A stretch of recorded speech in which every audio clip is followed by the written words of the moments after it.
What makes rare pediatric orthopedic conditions particularly difficult to study? So it's the numbers.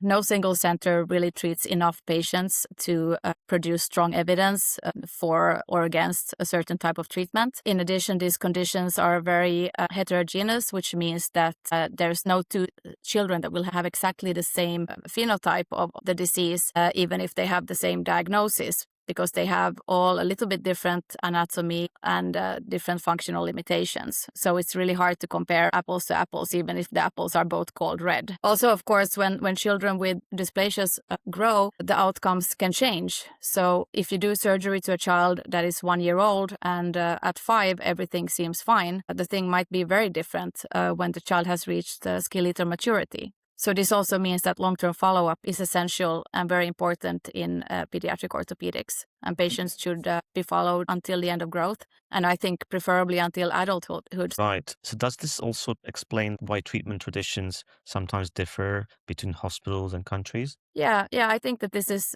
probably the main reason. Like even within Europe, we have centers that are doing something completely different than we are doing, and of course that doesn't mean that they are wrong or we are right. It's just that treatment decisions are still influenced by local traditions because there's not a lot of evidence around for many conditions, and I think that highlights why collaboration and also use of standardized outcomes are very important, especially if we want to identify the optimal treatment methods and the best timing for the treatment of these children. So the emphasis is on multi-center, multi-collaborative studies between different countries in Europe, and that would be ideal to standardize methods of treatment for these very rare conditions.